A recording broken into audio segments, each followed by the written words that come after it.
మీ తరపు నుంచి ప్రభుత్వానికి ఏమన్నా రిప్రజెంటేషన్ ఇచ్చారా? నాకు తెలిసి 2013 నుంచి ఇప్పటి వరకు 270 రిప్రజెంటేషన్స్ ఇచ్చాము. అండ్ రీసెంట్ గా రేవంత్ అన్న గారు సీఎం అయిన నెక్స్ట్ డే ప్రజావేదికలో కూడా నేను రిప్రజెంటేషన్ ఇచ్చాను. దాంట్లో క్లియర్ గా మెన్షన్ చేసా, we want independence in Telangana state అని. తర్వాత చాలా రాశాను. ఎందుకు ఇండిపెండెన్సే అడిగాను అంటే ఉద్యోగ ఉపాధి అండ్ అలాగే ఉండడానికి ఇల్లు ఇవి ఉన్నాయనుకోండి, నేను ఎందుకు వెళ్ళి సిగ్నల్ దగ్గర అడుక్కుంటాను? నాకేం అవసరం? ఒక చిన్న ఉద్యోగం ఇప్పుడు ఓన్లీ జిహెచ్ఎంసీలో, ఓన్లీ ట్రాఫిక్ కాకుండా జిహెచ్ఎంసీలో కావచ్చు, గవర్నమెంట్ హాస్పిటల్స్లో కావచ్చు, లేకపోతే గవర్నమెంట్లో 33 శాఖలు ఉన్నాయి. ఏ శాఖలో 10 మందిని పడేసినా కూడా అసలు ట్రాన్స్ కమ్యూనిటీ వాళ్ళని ఉద్యోగం చేసుకోవడం ఒక గౌరవం అయితే, ఆ ఉద్యోగం వల్ల మా తల్లిదండ్రులు మాకు దగ్గర అవుతారు, మా అన్నదమ్ముళ్ళు మాకు దగ్గర అవుతారు, సొసైటీలో ఒక గౌరవప్రదమైన జీవితం బ్రతకొచ్చు. అయితే ఇక్కడ ఒక విషయము, మరి ఉపాధి పొందినటువంటి వ్యక్తులు కొంతమంది ఉన్నారు మీ దాంట్లో. నాకు తెలిసి ఉస్మానియా హాస్పిటల్లో ఒక డాక్టర్ గారు ఉన్నారు. దాంతో పోలీస్ డిపార్ట్మెంట్లో కూడా ఒకరు ఎస్ఐగా ఉన్నట్లున్నారు. Exactly right. అట్లాగే కొన్ని డిపార్ట్మెంట్లో మిగతా ఉపాధి కూడా పొందుతున్నారు. వీళ్ళందరి దగ్గర నుంచి ఏమన్నా ఆర్థిక సాయం మీ కమ్యూనిటీకి వస్తుందా? లేదండి. ఇప్పుడు ప్రాచి ఉన్నారు, ఎంబీబీఎస్ డాక్టర్, తను ఉస్మానియాలో జాబ్ చేస్తున్నారు. తను కూడా ఎక్స్క్లూజివ్గా ట్రాన్స్ సెల్ ఒకటి పెట్టించారు, చేస్తున్నారు. ప్రీతికా యాష్ని ఎస్ఐ చెన్నైలో ఉన్నారు. అండ్ నన్ను అడిగితే పిరమిడ్ పై ఎట్లా అంటే కూటికో నోటికో ఒక్కోళ్ళు ఉన్నారు. 100 మంది ఉన్నా వాళ్ళు ఏమన్నా మనకు హెల్ప్ చేస్తారు కావచ్చు. ఉన్నదే 2, 3. తెలంగాణ వ్యాప్తంగా అయితే గవర్నమెంట్ ఉద్యోగం చేస్తుంది కేవలం 2. ఒకరు ప్రాచి, ఇంకొకళ్ళు తన పేరు నాకు గుర్తుకు రావట్లేదు, డాక్టర్ రూత్. వీళ్ళిద్దరే ట్రాన్స్ మహిళలు. వీరిద్దరు కూడా ఉస్మానియా హాస్పిటల్లో జాబ్ చేస్తున్నారు, అంతే. తెలంగాణ వ్యాప్తంగా. అలాంటప్పుడు మీరు మీ కమ్యూనిటీలో విద్యను నేర్పించేందుకోసము ప్రభుత్వ సహాయం తీసుకొని మీరు ఎందుకు ఈ ప్రయత్నం ఎందుకు చేయట్లేదు? అసలు ప్రయత్నం చేయట్లేదు అని మీరు ఎలా అనుకుంటున్నారు? ప్రయత్నం చేయటం వేరు, ఆ ప్రయత్నం దగ్గర నుంచి మనకు లాభం రావటం వేరు. ఇప్పుడు సడన్గా నేను మాకు చదువుకోవడానికి సపరేట్ స్కూల్స్ కావాలని నన్ను అడగట్లేదు. ఉన్న స్కూల్స్లోనే సీట్ ఇవ్వండి చదువుకోవడానికి. అది ఇవ్వరు. ఎందుకు? మా పిల్లలు పాడైపోతారండి, అలాంటి వాళ్ళకి మీరు అడ్మిషన్స్ ఇవ్వకండి. అది హయ్యర్ లెవెల్లో నుంచే అది వస్తూ ఉంటుంది. కాబట్టి అదే ప్రాబ్లం అక్కడ. There is no acceptance in the society when we want to do something, but there is an acceptance when do some mistakes. Hijra వాళ్ళు వచ్చి ఇంటి ముందు గోల చేసి బట్టలు ఇప్పేసి డబ్బులు అడుక్కుని వెళ్ళారు అన్నప్పుడు అదొక బ్రేకింగ్ న్యూస్ అవుతుంది.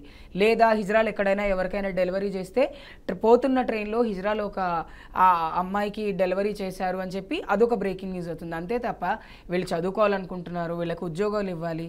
ఉద్యోగం అంటే ఏంటండి? అందరికీ వైట్ కలర్ జాబ్ ఇవ్వమని ఎవరు అడగరు. Based on their education you can. నాకంటే ఉద్యోగం ఇస్తారు. 50 సంవత్సరాలు ఉన్న హిజ్రాకి ఏం ఉద్యోగం ఇస్తారండి?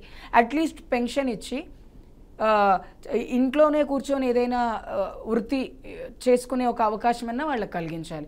కిరాణా జనరల్ స్టోర్ కావచ్చు, టిఫిన్ సెంటర్ కావచ్చు, సబ్సిడీలో టీ సెంటర్ కావచ్చు, లేకపోతే వాటర్ ప్లాంట్ కావచ్చు, ఇలాంటివి ఏమైనా వాళ్ళకి ఉపాధి కల్పించగలగాలి ప్రభుత్వం. ఎంతసేపు నరేంద్ర మోడీ గారు 500 కోట్లు పెట్టి ఉపాధి పథకాలు కలిగించానని చెప్తారు, తెలంగాణ ప్రభుత్వం ఏమో 2000 కోట్లు పెట్టి చేశాము అని చెప్తారు.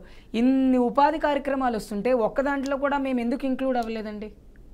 కరెక్ట్. ట్రాన్స్జెండర్, గే, హిజ్రాల మధ్య గల తేడా ఏంటి? దాని వెనుక గల చరిత్ర, మీ ఆచార వ్యవహారాల నుంచి వివరించగలరా?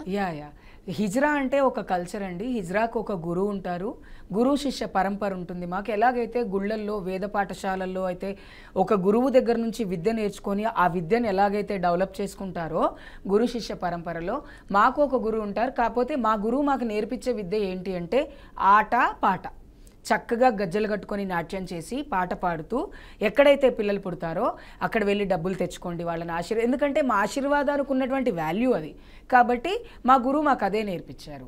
అండ్ అలాగే సిస్టమ్ ఉంటుంది ఏంటంటే 24/7 శారీ కట్టుకొని ఉంటారు హిజ్రాలు అనేవాళ్ళు, ఆడపిల్లల్లా ఉంటారు.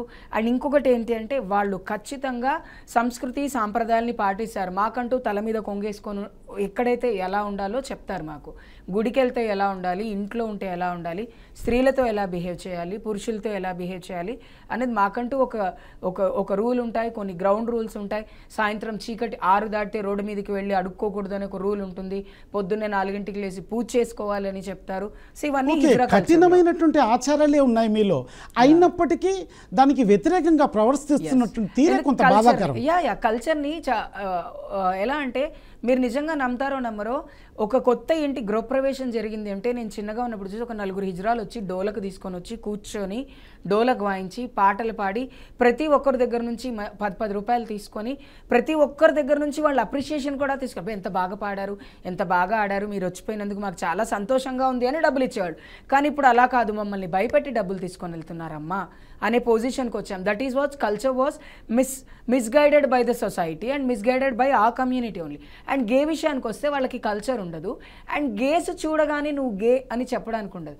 మేము హిజ్రాలం కాబట్టి చీర కట్టుకుంటాం, కొంచెం కాస్తో కూస్తో గడ్డం మీసాలు ఉంటాయి, హెయిరీ బాడీ, లేకపోతే కొంచెం మస్కులర్గా కనిపిస్తాం, లేకపోతే కొంతమంది గొంతు అబ్బాయిలా ఉంటుంది కాబట్టి హిజ్రాని చూడగానే గుర్తుపట్టగలరు. Because we are visible.